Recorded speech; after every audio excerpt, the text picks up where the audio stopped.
অর্থাৎ অন্তর অসুস্থ হওয়ার বিষ, আমরা বিভিন্ন কিছুতে বিষ প্রয়োগ করলে সেটা অসুস্থ হয় অনেক সময়। যেমন আজকে ফলমূলে ফরমালিন দেওয়া হচ্ছে, তো অন্তর অসুস্থ হওয়ার ফরমালিনটা কি, অন্তর অসুস্থ হওয়ার বিষাক্ত বস্তুটা কি সেটা আমরা জানব। 1 নম্বর বিষাক্ত বস্তু হইল ফুদুলুল কালাম, অতিরিক্ত কথা, অপ্রয়োজনীয় কথা।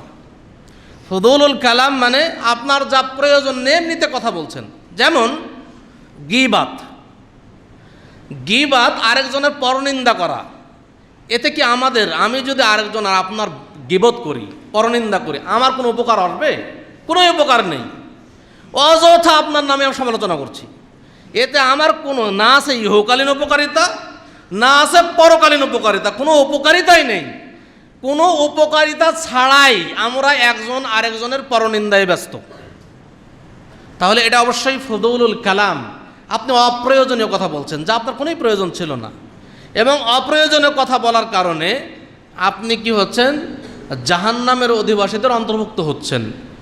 গীবাত কি সম্পর্কে আপনাদের জানা আছে। রাসূল সাল্লাল্লাহু আলাইহি ওয়াসাল্লাম বলছেন সাহাবায়ে কেরামকে যে আতাদরুনা মাল গীবা, হে সাহাবীরা তোমরা কি জানো গীবাত কাকে বলে? তো রাসূল সাহাবায়ে কেরাম বলছেন যে আল্লাহু ওয়া রাসূলুহু আ'লাম, হে আল্লাহ রাসূল সাল্লাল্লাহু আলাইহি ওয়াসাল্লাম গীবাত কি জিনিস আমরা জানি না, বরং আল্লাহ এবং তার রাসূলই ভালো জানেন। তখন রাসূলুল্লাহ সাল্লাল্লাহু আলাইহি ওয়াসাল্লাম বললেন যিকরুকা আখাকা বিমা ইয়াকরাহ, গীবাত হচ্ছে যে তুমি তোমার ভাই সম্পর্কে এমন কথা বললে যা সে শুনলে অপছন্দ করবে। যদি সে পরে শোনে যে আমার নামে ওই ব্যক্তি এমন কথা বলেছে, সে অপছন্দ করবে, তার কাছে খারাপ লাগবে, সেটাই হলো গীবাত। তো এক সাহাবী রাসূল সাল্লাল্লাহু আলাইহি ওয়াসাল্লামকে জিজ্ঞেস করলেন যে আফারাআইতা ইন কানা ফি আখি মা আকুলু, হে আল্লাহ রাসূল সাল্লাল্লাহু আলাইহি ওয়াসাল্লাম আমি আমার ভাই সম্পর্কে যে কথাটি বললাম, যেই দোষ ত্রুটি বর্ণনা করলাম, আসলে বাস্তবেই যদি ওই ব্যক্তি ওই দোষে দোষী হয়, ওই অপরাধে অপরাধী হয়, তাহলেও কি গীবাত হবে? অর্থাৎ এক ব্যক্তি চুরি করেছে, আমি বললাম চুরি করেছে, ওই ব্যক্তি চোর, তাহলে কি গীবাত হবে? এটা তো সত্য কথা। তো রাসূল সাল্লাল্লাহু আলাইহি ওয়াসাল্লাম বললেন ইন কানা ফীহি মা তাকুলু ফাকাদ ইকতাবতাহু, তুমি যে দোষ ত্রুটির কথা বললে আসলে যদি সেই দোষ তার মধ্যে থাকে তাহলেই সেটা গীবাত হবে।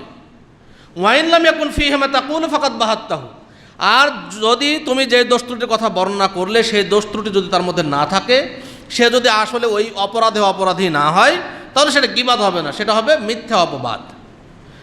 তাহলে দেখুন গীবাত একটা ঘৃণিত পাপ, যাকে নিজের মৃত ভাইয়ের গোস্ত খাওয়ার সাথে তুলনা করা হয়েছে। এত ঘৃণিত একটা পাপ গীবাত। এবং গীবাত এমন একটি পাপ যা আল্লাহ ক্ষমা করবেন না, এটা মানুষের সাথে জড়িত পাপ। যত মানুষের গীবাত করেছেন সবার থেকে ক্ষমা চাইতে হবে, সে ব্যক্তি ক্ষমা করলে ক্ষমা হবে, অন্যথায় পাপ ক্ষমা হবে না।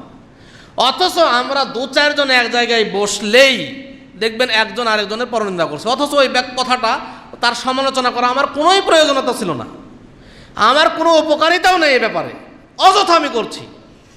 অযথা তা অন্যের সমালোচনা করে আমি আমার জাহান্নামের পথকে সুগম করছি, জাহান্নামের পথকে সুগম করছি, জান্নাতের পথকে সংকুচিত করে দিচ্ছি এমনিতেই। অতএব গীবাতের পথ থেকে ফিরে আসুন। অযথা কথা, অনেকে দেখবেন যে এমনিতেই কোনো প্রয়োজন নেই, এমনিতে কথা বলেই যাচ্ছে। যত কথা বলা হবে তত ভুল হবে, ভুল আপনার বেশি হবে। যে যত কথা বলবে দেখবেন তার ভুলটা বেশি হবে।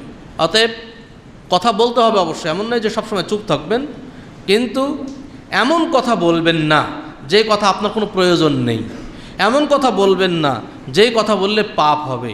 যেমন অনেকে গালাগালি করছে মানুষকে, ভালো মানুষকে দেখুন নিজের বন্ধু এক বন্ধু আরেক বন্ধুকে গালি দিয়ে ডাকছে, সে ডাকবে গালি দিয়ে, এমন কথা বলা ঠিক নয়। আজকে মহিলাদের মধ্যে দেখা যায় যে এক মহিলা আরেক মহিলার সাথে যখন সামান্য কোনো বিষয় বিবাদে লিপ্ত হয়, তখন দেখবেন এমন ফাহেসা কথা বলে যা তার কোনো প্রয়োজনই ছিল না।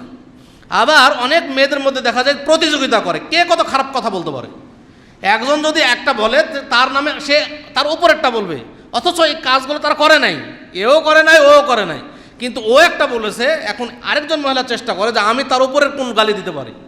এই যে মহিলাদের মধ্যে প্রতিযোগিতা গালি দেওয়ার, এটা কিন্তু কিয়ামতের দিন জাহান্নামের কারণ হয়ে যাবে। সাবধান থাকবেন অবশ্যই, শুধু মহিলা নয় পুরুষ মহিলা সকলেই সাবধান হবেন এমন কথা বলবেন না যেটা জাহান্নামের কারণ হয়। আমরা মিথ্যা কথা বলি, রহ মিথ্যা কথা বলছি। আজকে দোকানে যান, দোকানদারকে জিজ্ঞেস করবেন যে ভাই এই পণ্যটার দাম কত, তিনি বলবেন যে 200 টাকা। আপনি বলবেন যে ভাই 150 টাকায় দেওয়া যাবে, বলবে ভাই 150 টাকা আমার কিনাই নাই, আমি দেবো কীভাবে আপনাকে। অথচ দেখবেন যে আসলে 150 টাকা দিয়ে পরে দিয়ে দিচ্ছে, কিন্তু প্রথম কী বললো সে, যে তার কিনাই নাই। এই যে একটা মিথ্যা কথা বললো, এটা তার কোনো প্রয়োজন ছিল না, লাভ করেন আপনি ব্যবসায়ী, কিন্তু এই যে মিথ্যা কথা একটা বললেন যে আমার কিনাই নাই, অথচ আপনি 100 টাকায় কিনা আছে আপনার পণ্যটি, আপনি কেন বললেন?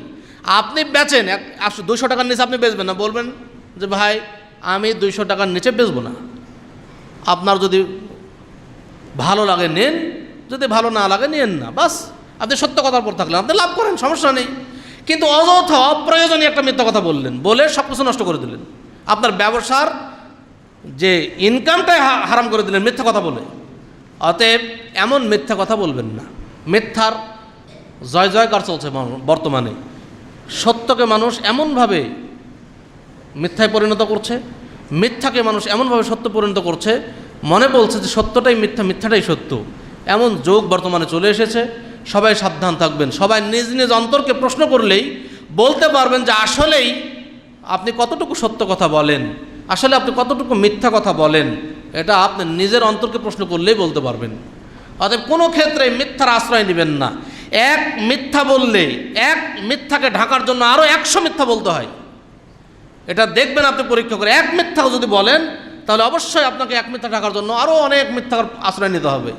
অতএব মিথ্যার আশ্রয় নেন না, সত্য পথে থাকবেন। সততা মানুষকে জান্নাতের পথে নিয়ে যায়, সততা মানুষকে জান্নাতে প্রবেশ করায়। মিথ্যা মানুষকে জাহান্নামের পথে নিয়ে যায়, মিথ্যা মানুষকে জাহান্নামে প্রবেশ করায়। অতএব আমরা যদি জান্নাতে যেতে চাই তাহলে অবশ্যই সত্য কথা বলতে হবে। অতএব যে ব্যক্তি সত্য কথা না বলে না, মিথ্যা কথা বলে, যে ব্যক্তি গীবাত করে, অবশ্যই জানতে হবে তার অন্তর অসুস্থ, তার অন্তর সুস্থ নয়। অতএব যদি আমরা অন্তরকে সুস্থ করতে যাই, সত্য কথা বলতে হবে, অপ্রয়োজনীয় কথা বাদ দিতে হবে। 2 নাম্বার হইল